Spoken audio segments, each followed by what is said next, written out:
नमस्कार शेतकरी बंधूंनो, आज आपण आहोत बालाजी महाद्वाड. नमस्कार बालाजी भाऊ. नमस्कार सर. नमस्कार. तर मुद्दाम त्यांची शेती पाहण्यासाठी मी आलो आणि बालाजी महाद्वाड यांचा मी तुम्हाला याच्या आधीच्या व्हिडिओमध्ये परिचय करून दिला. मागचं जे 18 ऑगस्ट चा जो 18 ऑगस्ट 2025 चा जो पुरस्कार आहे तो त्यांना वसंतराव नाईक स्मृती प्रतिष्ठानने त्यांना एक प्रगतिशील शेतकरी किंवा एक लीडिंग फार्मर म्हणून तो पुरस्कार दिलाय. तर त्यांच्या अश्वगंधाच्या प्लॉट मध्ये आपण आहोत. आता हे अश्वगंधाचं पीक आहे. हा अश्वगंधा आहे.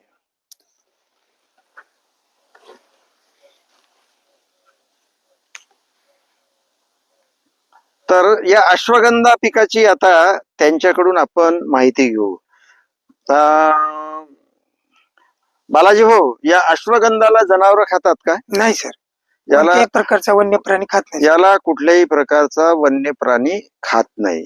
म्हणजे तुमचं शेत जर नदी नाल्याकाठी असेल, डोंगराकाठी असेल, तर त्यांचं म्हणणं आहे की हा तुम्हाला ही शेती तिथे तुम्हाला करता येते.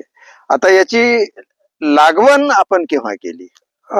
29 सप्टेंबर. 29 सप्टेंबरला त्यांनी याची लागवण केली. तर हा प्लॉट साधारणतः मला अर्ध्या एकराचा दिसतो. हो सर, अर्ध्या एकराचा प्लॉट आहे. यातही त्यांनी बेड करून लागवण केली. बेड करायचं कारण काय? एकतर हवा मोकळी होते आणि आपले जे मुळ्या मेन असते त्याला त्याची चांगली. हे मुळीचं पीक आहे. मुळीचं पीक, अश्वगंधा मुळीचं पीक आहे. मुळीचं पीक आहे. तर त्यांनी बेड करून लागवण केली आणि किती 4 तास आहे. हा, एका बेडवर किती 4 फुटाचं 5 फुटाचं बेड आहे? 6 फुटाचं बेड आहे. 6 फुटाचं बेड आहे हे. आणि त्याच्यावर त्यांनी 4 तास घेतली आहेत. तर अश्वगंधा तुम्ही हा पेरला का याच्यावर? टोकन यंत्राने पेरला सर. टोकन यंत्राने, जे कांदा पेरणी यंत्र असते त्या कांदा पेरणी यंत्रानं त्यांनी अश्वगंधा पेरला. याचं बी बारीक असते का? हो, बी बारीक असते. बरं, याचं बी बारीक असते. आणि अर्ध्या एकराला किती बी लागला आपल्याला? याला अर्धा एकरला सर 2 किलो बी, 1 एकरला 4 किलो बी लागते अश्वगंधाचं. हा, तर बंधूंनो, 1 एकर लागवणीसाठी किंवा पेरणीसाठी 4 किलो बी लागते. त्यांना 2 किलो बी लागलं. तर याला आता 29 सप्टेंबर, 29 सप्टेंबरला, म्हणजे सप्टेंबर अखेरची पेरणी आहे. म्हणजे ऑक्टोबर, नोव्हेंबर आणि डिसेंबरचे हे आता 10-15 दिवस झाले आहेत. तर याला जवळपास 2.5 महिने झाले आहेत. तर याला काढणीला किती दिवस वेळ आहे? आणखी सर 1.5 महिना लागेल याला. बरं, हे अश्वगंधाचा कुठला भाग त्याच आपल्या कामाचा असतो? त्याच्या मुळ्या कामाचे असतात. आणि त्याचं बी, म्हणजे अश्वगंधाचं पूर्ण झाड विकल्या जाते. त्याचा कोणताही पार्ट फेकायचा नसतो. मुळ्या 70,000 रुपये क्विंटलने जातात. आणि बी त्याचं अश्वगंधाचं 30-31 हजार रुपये क्विंटलनी बी जाते. आणि ज्याची जी गुळी राहते ते गुळी 6-7 हजार रुपये क्विंटलनी, म्हणजे पाला आपण जे हार्लर मधून काढतो किंवा हार्वेस्टर मधून, त्याचा जे हे राहते वरचा भाग, ते 6-7 हजार रुपये क्विंटलनी जातो. म्हणजे अश्वगंधाच्या मुळ्या 70,000 रुपये क्विंटल. हो सर. आणि अश्वगंधाचं बी 30,000. हो, 30-31 हजार. 30-31 हजार रुपये क्विंटल. आणि हे थ्रेशर मधून किंवा हॉलर मधून काढल्यानंतर जो पाला पिळतो, पाला पडतो, तो पाला काय भाव जातो? 7,000 रुपये क्विंटल. तो 7,000 रुपये क्विंटल. म्हणजे हे अश्वगंधा हे कल्पवृक्ष आहे. याचं काहीच वाया जात नाही. शेतकरी बंधूंनो, याच्या मुळीचे पैसे, याच्या पानाचे खोडाचे पैसे आणि याच्या बीचे पैसे. आणि आपल्याला माहित आहे की अश्वगंधाचं जे औषधामध्ये, आयुर्वेदिक औषधामध्ये जे स्थान आहे, हे अश्वगंधा शक्तिवर्धक म्हणून त्याच्या कॅप्सूल मिळतात आणि त्याच्या गोळ्या मिळतात. आणि अश्वगंधाचा वापर आता प्रचलित झाला आहे. अनेक औषधाच्या कॉम्बिनेशन मध्ये अश्वगंधा असतो. तर भाऊ, हा अश्वगंधा तुम्ही कोणाला विकता?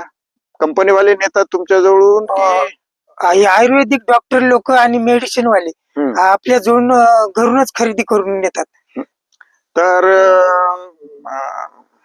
आता हा जर शेतकऱ्याने लावला तर त्या शेतकऱ्याला तुम्ही मार्गदर्शन कराल का? त्याला मार्केट निमच मध्ये आहे सर, मध्य प्रदेश मध्ये. हा, याचं जे मोठं मार्केट आहे ते मध्य प्रदेश मध्ये निमज इथे आहे असं त्यांचं म्हणणं.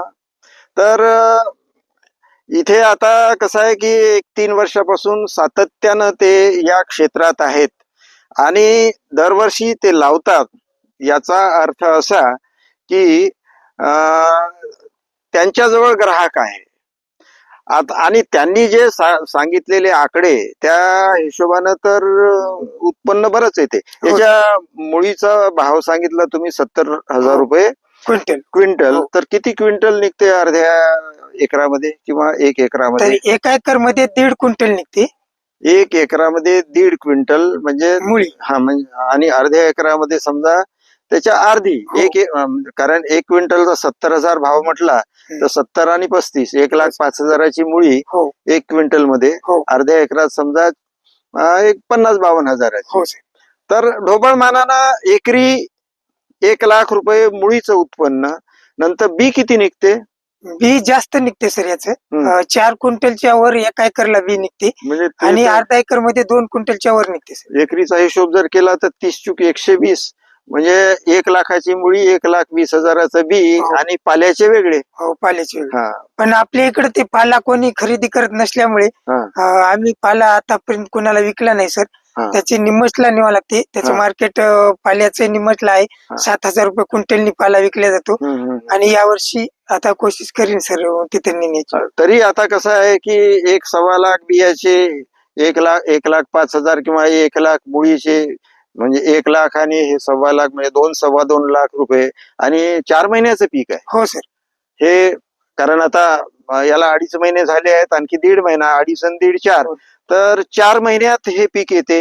याला काही रासायनिक खत बीत नाही, काही गरज नाही. हा, तर हे पूर्ण ही यांची शेती ऑर्गॅनिक आहे. कारण त्यांनी पिकच अशी निवडली की या पिकाला काही लागत नाही, या पिकाला जंगली जनावर खात नाही, या पिकावर फारसे काही रोग कीड येत नाहीत. कारण हे बघा किती हिरवगार आहे. आता एवढा पावसाळा असून यांच्या शेतीत मात्र मला कुठे पिकलेलं पान दिसत नाही, कुठे रोग दिसत नाही, कुठे कोणती कीड दिसत नाही. याचा अर्थ असा की शेत चांगलं तयार करायचं, पाहिजे तशी पेरणी करायची, पाहिजे तसं पाणी द्यायचं आणि याचं उत्पन्न घ्यायचं. तसा हिशोब महाद्वाड भाऊ, हिशोब सोपा आहे. फक्त थोडस हिंमत पाहिजे, डेअरिंग पाहिजे. झिरो मेंटेनन्स मध्ये म्हणले तरी झिरो मेंटेनन्स मध्ये आहे. परंतु कसं आहे की झिरो मेंटेनन्स मध्ये आम्हाला हिरो नाही बनायचं ना, आमची हिंमत होत नाही. तर तुम्ही हिंमत केली भाऊ, तुमच्या हिमतीला आम्ही दाद देतो. शेतकरी बंधूंनो, यांनी जे प्रयोग केले त्या प्रयोगासाठी मी यांचं कौतुक करतो. आपण ही माहिती आमची ऐकली त्यासाठी आपल्यालाही धन्यवाद देतो. आम्ही दिलेली माहिती आपल्याला जर आवडली तर आमच्या चॅनलला सबस्क्राईब करा.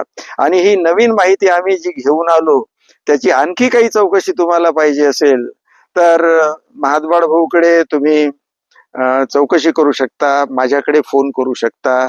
बंधूंनो, आमच्यासोबत जोडले राहा, आमच्या चॅनलला सबस्क्राईब करा, बेल आयकॉनचं बटन दाबा आणि शेतीमध्ये उत्पन्न घ्या. धन्यवाद.